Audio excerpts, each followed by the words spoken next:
नमस्कार, स्वागत है आप सभी का देवभूमि में। मैं हूं आपके साथ कृतिका। बुलेटिन की शुरुआत करते हैं। देहरादून में वाडिया इंस्टीट्यूट से वापसी के दौरान मुख्यमंत्री पुष्कर सिंह धामी का मानवीय चेहरा देखने को मिला। दरअसल सिनर्जी अस्पताल जीएमएस रोड के नजदीक स्कूटी सवार दो युवाओं को सड़क पर चोटिल देख मुख्यमंत्री पुष्कर सिंह धामी ने अपने काफिले को रुकवाकर घायल युवकों का हालचाल जाना और काफिले में चल रही पायलट कार से दोनों युवाओं को आवश्यक उपचार के लिए अस्पताल ले जाने के निर्देश दिए हैं।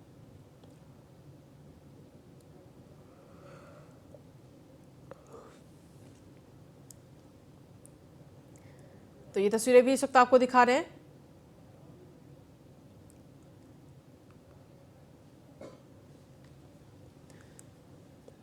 दरअसल सिनर्जी अस्पताल जीएमएस रोड के नजदीक स्कूटी सवार दो युवाओं को सड़क पर चोटिल मुख्यमंत्री पुष्कर सिंह धामी ने देखा और इसी दौरान अपने काफिले को रुकवाया। दोनों युवकों का हालचाल जाना और फिर दोनों घायल युवकों को काफिले में चल रही पायलट कार से आवश्यक उपचार के लिए अस्पताल ले जाने के निर्देश मुख्यमंत्री पुष्कर सिंह धामी ने दिए।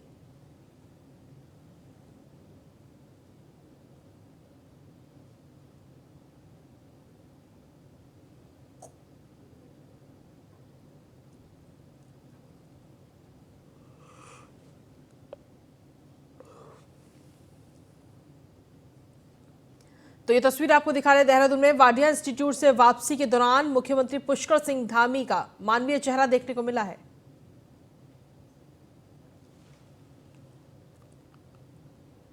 वहीं मुख्यमंत्री पुष्कर सिंह धामी ने बुधवार को उत्तराखंड कैबिनेट बैठक में लिए गए निर्णय पर अपनी राय दी। मुख्यमंत्री पुष्कर सिंह धामी ने धर्मांतरण कानून पर कहा कि उत्तराखंड देवभूमि है, यहां पर धर्म परिवर्तन, धर्मांतरण जैसे कार्य स्वीकार नहीं है और राज्य सरकार इस मामले में बेहद गंभीर है। लिहाजा धर्मांतरण कानून अब राज्य सरकार लागू करेगी और सख्त सजा ऐसा करने वालों को देगी। वहीं मुख्यमंत्री पुष्कर सिंह धामी ने नैनीताल हाईकोर्ट को हल्द्वानी शिफ्ट किए जाने पर भी अपनी राय दी। उनका कहना है कि हाईकोर्ट का विस्तार है, नैनीताल पर्यटक के साथ साथ अधिक संख्या में लोग यहां पहुंच रहे हैं, लिहाजा हाईकोर्ट के विस्तार की आवश्यकता है। धर्मांतरण को लेकर लगातार यहाँ पर कई प्रकार से बातें आती रही हैं, क्योंकि हमारा राज्य जहाँ मैं कहूँ शांत प्रदेश है, यहाँ पर धर्म, संस्कृति, अध्यात्म, आयुष सभी की ये भूमि है, देवभूमि है।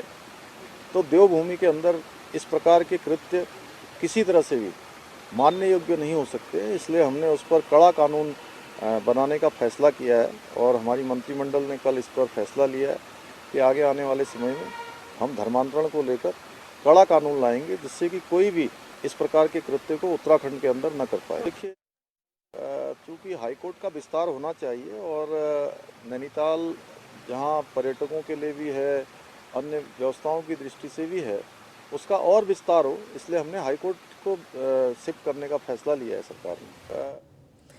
और इसी पर अधिक जानकारी देने के लिए विशेष संवाददाता सुदीप जैन से जुड़ गए हैं। सुदीप, क्या कुछ ताजा अपडेट है? कल कई फैसलों पर बैठक के अंदर मोहर लगी है और उसी पर अपनी प्रतिक्रिया मुख्यमंत्री पुष्कर सिंह धामी ने दी है। जी देखिए, बिल्कुल राज्य सरकार ने कल 25 के करीब महत्वपूर्ण निर्णय लिए हैं, पर आम जन से जुड़े जो महत्वपूर्ण निर्णय हैं उसमें नैनीताल हाईकोर्ट को हल्द्वानी शिफ्ट किए जाने का मामला है। हालांकि भारतीय जनता पार्टी की जो विधायक हैं सरिता आर्य, जो नैनीताल जिले सीट से विधायक भी हैं, वो इससे सहमत नहीं, उन्होंने इस पर अपना नाराजगी भी व्यक्त की है।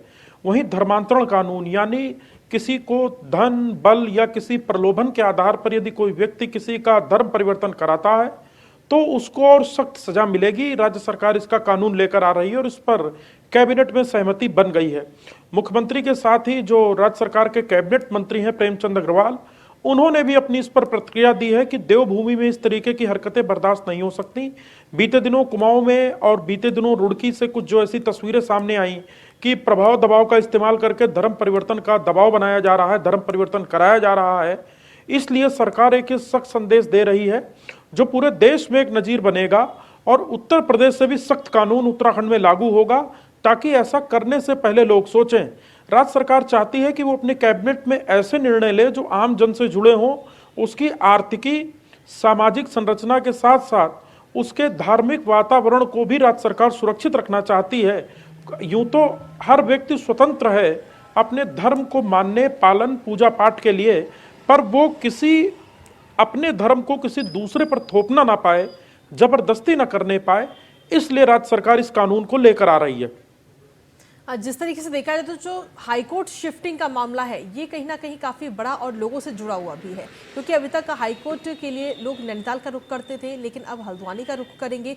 और इसको लेकर जो बीजेपी की विधायक है वही कहीं ना कहीं नाराज है। उनका कहना है, कल हमने उनकी जब प्रतिक्रिया सुनी, उन्होंने कहा कि मुझे इस बारे में कोई जानकारी नहीं है, मेरे से पूछा तक नहीं किया है, और कड़ी नाराजगी भी उन्होंने व्यक्त की है। जी देखिए, कैबिनेट का निर्णय मंत्रियों का, मुख्यमंत्रियों का होता है, इसमें विधायकों की राय नहीं ली जाती। पहली बात तकनीकी तौर पे, हाँ वो नाराज हो सकती हैं, ये उनका पक्ष है, क्योंकि वो स्थानीय विधायक हैं। जहां तक हल्द्वानी की बात है, हल्द्वानी तहसील नैनीताल जिले में ही आती है, और मुख्यमंत्री सुबह ही स्पष्ट कर चुके हैं कि वो हाईकोर्ट का विस्तार कर रहे हैं। कई वरिष्ठ अधिवक्ता और कई अन्य लोग भी नाराज हैं कि हाईकोर्ट शिफ्ट नहीं होना चाहिए। दूसरा, हाईकोर्ट यदि शिफ्ट होगा तो कब तक नया भवन बनेगा, इसमें कितने का खर्च आएगा, इसके लिए क्या व्यवस्था होगी, एग्जिस्टिंग जो बिल्डिंग है, जो निवर्तमान मौजूदा जो बिल्डिंग है हाईकोर्ट जिसमें संचालित होता है, उसका क्या उपयोग होगा, और ये ब्रिटिश काल की बहुत ऐतिहासिक बिल्डिंग भी है।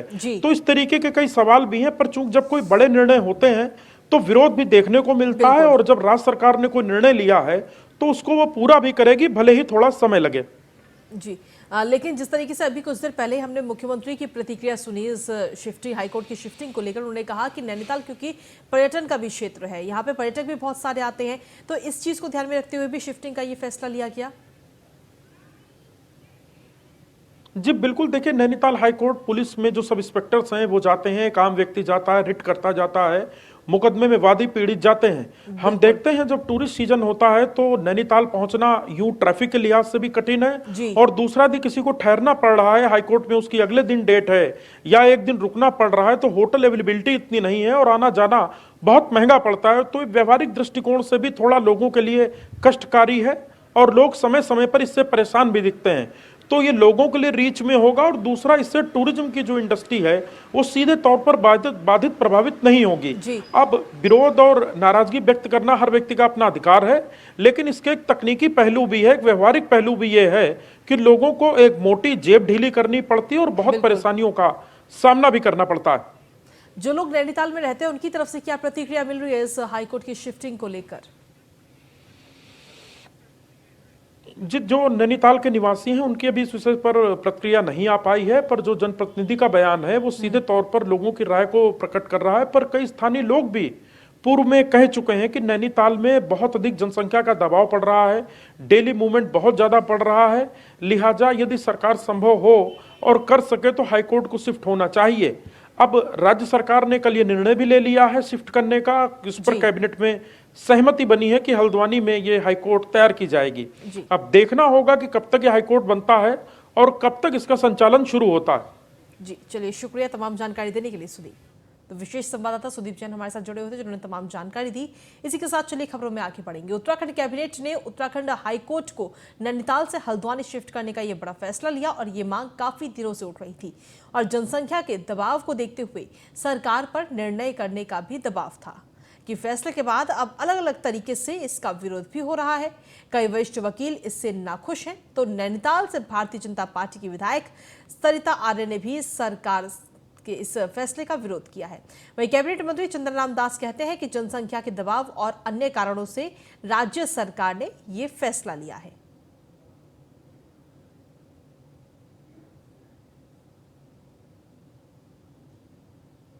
कल कैबिनेट में माननीय मुख्यमंत्री जी के निर्देशानुसार एक महत्वपूर्ण फैसला लिया है कि उच्च न्यायालय नैनीताल को हल्द्वानी या जहां भूमि उपलब्ध होती है वहां शिफ्ट किया जाए। ये एक बहुत बड़ा स्वागत योग्य कदम है। जहां नैनीताल में लोगों को सुविधा होगी, वहीं पर्यटकों को भी वहां आने जाने में सुविधा होगी। ये एक अच्छा कदम है, और आने वाले समय में हल्द्वानी सुगम भी होगा, और वहाँ जो वादकारी हैं उनको सस्ता और उचित न्याय मिलेगा। वहीं नैनीताल हाईकोर्ट को हल्द्वानी शिफ्ट करने के कैबिनेट के इस फैसले का विरोध भी शुरू हो चुका है। उत्तराखंड क्रांति दल के केंद्रीय अध्यक्ष आशीष सिंह एरी का कहना है कि नैनीताल से हाईकोर्ट शिफ्ट किया जाना पहाड़ विरोधी मानसिकता का प्रतीक है। एरी ने कहा कि सरकार को चाहिए कि गैरसैंण में राजधानी घोषित कर हाईकोर्ट को भी वहां शिफ्ट कर दे।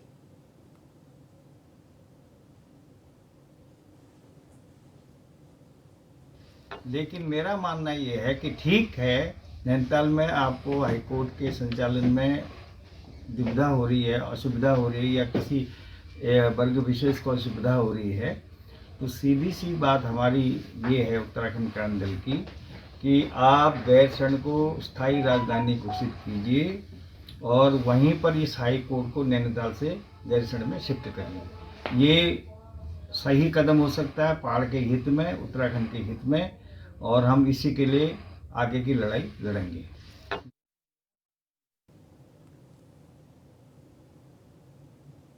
वहीं दिल्ली में बीजेपी प्रदेश अध्यक्ष महेंद्र भट्ट ने दिल्ली दौरा किया है, जहां पर महेंद्र भट्ट ने न्यूज़ 1 इंडिया से खास बातचीत की है। इस दौरान उन्होंने बताया कि तीरथ और त्रिवेंद्र की बयानबाजी पर प्रभारी से बात हुई।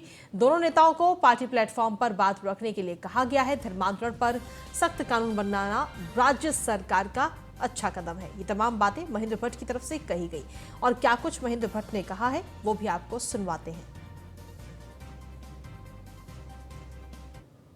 बीजेपी के प्रदेश अध्यक्ष महेंद्र भट्ट जी हमारे साथ बातचीत करने के लिए हैं। सर, कल आपकी मुलाकात हुई है दुष्यंत गौतम जी से, क्या कुछ चर्चा हुई, क्योंकि कई दिनों से ये बयानबाजी को लेकर भी कई चर्चाएं हो रही। देखिए, मेरी तो मुख्य रूप से संगठनात्मक विषय को लेकर चर्चा हुई है, और क्योंकि जब बैठते हैं तो सारे विषय निकल के भी आते हैं, और ठीक है, जो विषय समाचार पत्रों के माध्यम से ना आए इसके लिए सबसे हमने वार्ता की है, और कहीं पर कोई विषय लगता है तो सरकार को विषय सीधा पहुंचना चाहिए। सरकार आपकी है, संगठन आपका है, तो इस वजह से मेरे दोनों नेताओं से मेरी फ़ोन पर भी वार्ता हुई है, मैं उनसे मिला भी हूँ, और आगामी दिनों में उनके कार्यक्रम, मुख्यमंत्री से उनकी बैठकें, ये सब विषय हम भविष्य के अंदर बनाएंगे, जिससे कि इस प्रकार का विषय ये सार्वजनिक मंचों पर न जाए। सीधे तौर पे ये कहा गया है कि सार्वजनिक मंचों पे ऐसी बातें ना कही जाए, लेकिन क्या कुछ आप नसीहत भी आपने दिया है, क्या कुछ उनसे बात हुई है सर, कुछ बता पाएं? यही विषय हमने कहा है कि भाई जो विषय है, क्योंकि वो भी हित चाहते हैं राज्य का, और क्योंकि सरकार के अंग रहे हैं और हमारा नेतृत्व क्या है, इसलिए कहीं से कोई विषय निकल के आता है इस प्रकार का, जो विषय उठाते हैं वो विषय सरकार के माध्यम से उसका समाधान निकले। भ्रष्टाचारियों पर अंकुश लगाने का जो सरकार का मुहिम है वो हम चला ही रहे हैं, लगभग करने को लोग जिलों की सलाखों में है, इसलिए कोई विषय आता है, कोई ध्यान में उनके है तो सरकार को अपना पक्ष देंगे, तो स्वाभाविक रूप से उन पर भी कार्रवाई होगी। सर, बीजेपी के आला कमान से भी आप लोग मुलाकात करेंगे, इस विषय को आगे रखेंगे? नहीं, देखिए, बातचीत हो चुकी है, बहुत मुलाकात का विषय इस रूप में नहीं है, और प्रदेश अध्यक्ष होने के नाते मैंने स्वयं संज्ञान विषय को लिया है, और क्योंकि नेतृत्व साथ बैठते तो सब विषय चर्चा होती है, विषय चर्चा हमारे विषय में की है। आखिरी सवाल रहेगा सर, उत्तराखंड में धर्मांतरण कानून को और सख्त बना दिया गया है, किस तरीके से देखते हैं? देखिए, उत्तराखंड देवभूमि है, और स्वाभाविक रूप से जबरन धर्मांतरण के हम शुरू से विरोधी रहे हैं। देवभूमि के अंदर ऐसी कुछ घटनाएं निकल के आई थी जिन विषयों को मुख्यमंत्री बहुत संज्ञान लेते हुए और एक अच्छा कानून जो उस राज्य के हित में है उस कानून को लाए, और ऐसे लोगों को कठोरतम सजा मिलनी चाहिए, ये सबका मकसद रहता है। धन्यवाद सर। तो ये थे हमारे साथ उत्तराखंड बीजेपी के प्रदेश अध्यक्ष महेंद्र भट्ट जी, जिनका साफ तौर पे कहना है कि उत्तराखंड देवभूमि है और निश्चित तौर पे धर्मांतरण कानून जो सख्त हुआ है और ऐसे लोगों को कार्रवाई उन पर कहीं ना कहीं होनी चाहिए। विजिलेंस हिमांशु के साथ पीयूष तिवारी, नई दिल्ली। वहीं देहरादून में 2 दिवसीय हिमालय शोध और पर्यावरण संतुलन को लेकर कई बड़े वैज्ञानिकों की विशेष कार्यशाला शुरू हो चुकी है। 2 दिवसीय कार्यशाला का शुभारंभ करने के लिए मुख्यमंत्री पुष्कर सिंह धामी पहुंचे। मुख्यमंत्री पुष्कर सिंह धामी ने वैज्ञानिकों से अनुरोध किया कि हिमालय में हो रही उथल पुथल के साथ ही लगातार आ रहे भूकंप पर भी वो विशेष शोध करें, ताकि इसके कारणों और इससे बचाव के तरीकों में और अधिक जानकारी मिल सके।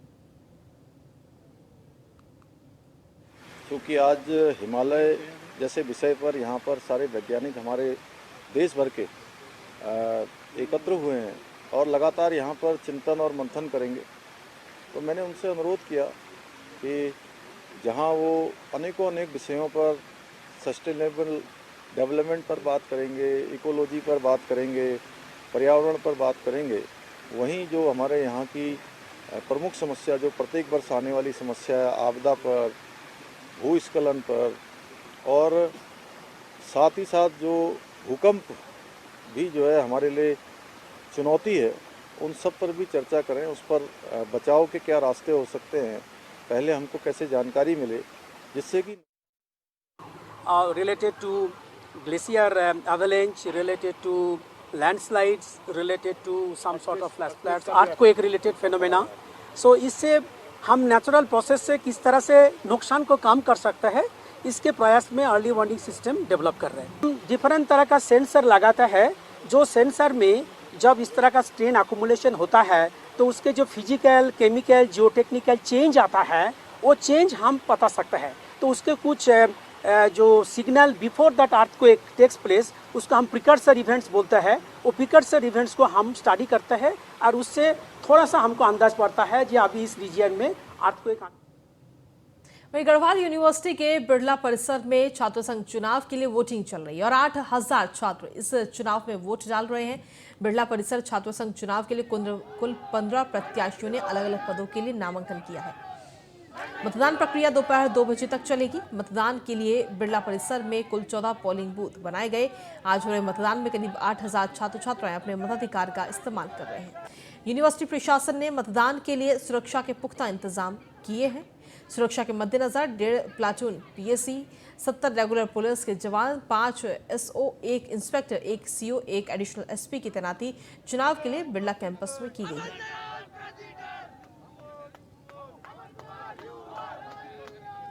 हमारा मानना ये है कि जो साफ छवि जिसकी है और जो छात्र सेवा के लिए समर्पित अपना भाव रखता हो, हम ऐसे अध्यक्ष को चुनने जा रहे हैं, ना कि धन बल जो दिखाए, जो अपना समर्पण हमारे छात्र सेवा को दिखाए, छात्र शक्ति के लिए दिखाए, हम उसको चुनने। हम एक ऐसा अध्यक्ष चाहते हैं, एक ऐसा कैंडिडेट चाहते हैं जो छात्रों के लिए तत्पर रहे। वाईफाई की सेवा हम चाहते हैं, उससे चाहते हैं कि बस की सेवा, बच्चों के लिए बस की सेवा वो करे। और तीसरी बात, लाइब्रेरी में जो बुक्स हैं उसके आवंटन को लेके वो मतलब ऐसा कुछ करे कि 4 या 5 बुक्स हमें मिले, क्योंकि बुक्स वहाँ भी वेस्ट रखी हुई हैं, तो वो बच्चों के लिए काम में। भारतीय कम्युनिस्ट पार्टी के राष्ट्रीय सचिव कामरेड पल्लव सेन गुप्ता ने मसूरी पहुंचकर केंद्र और राज्य की बीजेपी सरकार पर जमकर निशाना साधा। उन्होंने कहा कि बीजेपी के राज में जनता त्रस्त है, महंगाई और बेरोजगारी अपने चरम पर है। ऐसे में बीजेपी को सत्ता से बेदखल करने के लिए सभी विपक्षी दलों को एकजुट होकर 2024 का चुनाव लड़ना होगा।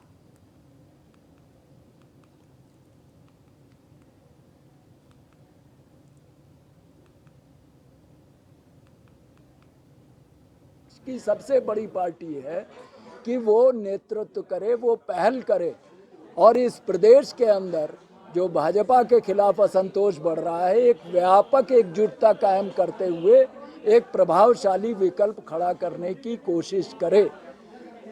मेरा ये कहना है कि विभाजित विपक्ष कभी भी विकल्प खड़ा नहीं कर सकता है, ये जमीनी सच्चाई है।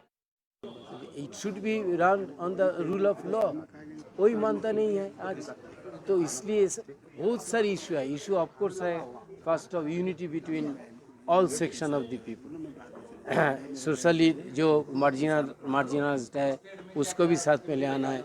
हिंदू मुसलमान से सारी धर्मों का यूनिटी करना है। And there should be a democratic alternative जिसमें पीपल देखेंगे कि इंक्लूसिव डेवलपमेंट का बात हम कर रहे हैं। देखिए 2 करोड़ नौकरी तो नहीं मिला, 5 लाख रुपया किसी का घर में नहीं गया। जितना प्रॉमिस किया, एक प्रॉमिस भी नरेंद्र मोदी इम्प्लीमेंट नहीं किया, लेकिन खाली वोट में जीत रहा है because there is a no alternative.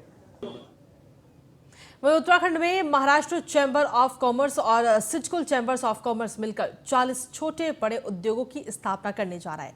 राज्य सरकार में लघु एवं सूक्ष्म उद्यम विभाग के मंत्री चंद्रराम दास 3 दिन के दौरे पर महाराष्ट्र गए हुए थे। महाराष्ट्र के राज्यपाल भगत सिंह कोश्यारी की अध्यक्षता में दोनों चैम्बर्स के बीच उत्तराखंड में 40 उद्योग स्थापित करने का MOU साइन हो चुका है। इस पर मंत्री ने खुशी जाहिर करते हुए राज्य में इंडस्ट्री बढ़ने और बेरोजगारों को रोजगार मिलने का एक बड़ा मौका बताया है।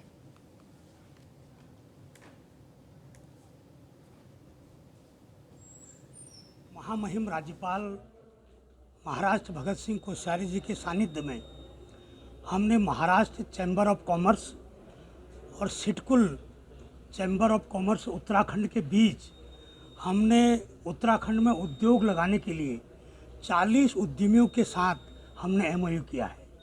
मैं बधाई देता हूं उत्तराखंड के लोगों को कि पहाड़ में उद्योग लगें, उत्तराखंड में उद्योग लगें, और इसी रूप में हमने एक बहुत बड़ा MOU राजभवन महाराष्ट्र में किया है। और मैं वहाँ के उद्योग मंत्री श्री पाटिल से भी मिला हूँ। महामहिम वहीं भारतीय क्रिकेटर विराट कोहली अपनी पत्नी अनुष्का शर्मा और बेटी वामिका के साथ उत्तराखंड दौरे पर हैं। विराट कोहली गुरुवार को बाबा नीम करोली के धाम पहुंचे। यहां विराट कोहली और अनुष्का शर्मा ने बाबा नीम करोली धाम में पूजा अर्चना की, जिसके बाद उन्होंने बाबा के धाम में हनुमान चालीसा का पाठ भी किया। इस दौरान अनुष्का और विराट ने बाबा नीम करोली महाराज की आरती में प्रतिभाग कर भंडारे का प्रसाद ग्रहण किया। विराट और अनुष्का के मंदिर पहुंचने की सूचना पर उनके सैकड़ों प्रशंसक मंदिर के गेट के बाहर जमा हो गए। हालांकि अनुष्का और विराट बिना प्रशंसकों से मिले मुक्तेश्वर वापस चले गए।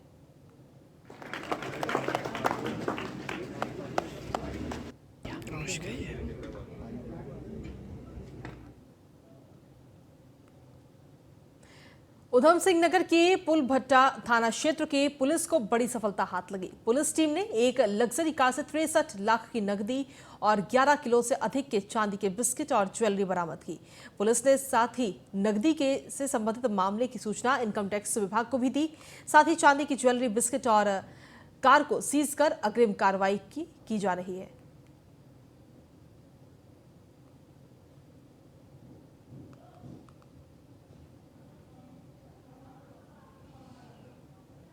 मुख्यमंत्री पुष्कर सिंह धामी हरिद्वार दौरे पर है, जहां 48वीं राष्ट्रीय जूनियर कबड्डी चैंपियनशिप का मुख्यमंत्री शुभारंभ करेंगे। सीएम के दौरे को लेकर प्रशासन ने भी सुरक्षा के पुख्ता इंतजाम किए हुए हैं। तो बड़ी खबर आप तक पहुंचा रहे हैं। मुख्यमंत्री पुष्कर सिंह धामी इस वक्त हरिद्वार के दौरे पर हैं। 48वीं राष्ट्रीय जूनियर कबड्डी चैंपियनशिप का मुख्यमंत्री पुष्कर सिंह धामी शुभारंभ करेंगे और सीएम के दौरे को लेकर प्रशासन ने भी सुरक्षा के कड़े इंतजाम किए हुए हैं।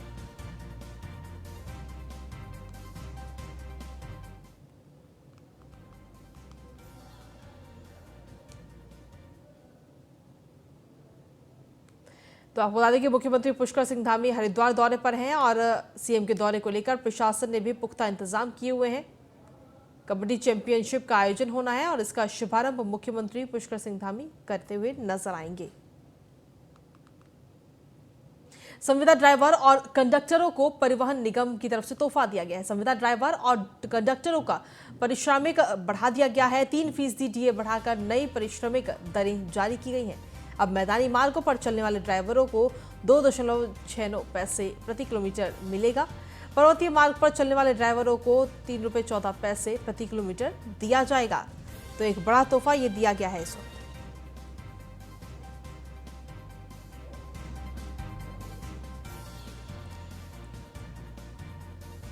तो आपको बता दें कि संविदा ड्राइवर और कंडक्टरों को परिवहन निगम की तरफ से ये बड़ा तोहफा दिया गया है, जहां पर 3% डीए बढ़ाकर नई पारिश्रमिक दरें जारी कर दी गई हैं।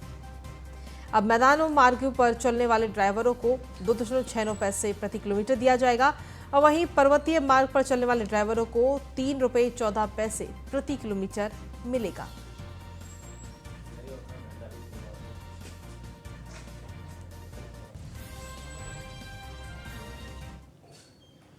वहीं लालकुआ के हल्दूचौड़ की ग्राम पंचायत जग्गी बंगार में विकास कार्यों में 45 लाख से ज्यादा का घोटाला हुआ और इसका खुलासा आरटीआई से मिली जानकारी से हुआ।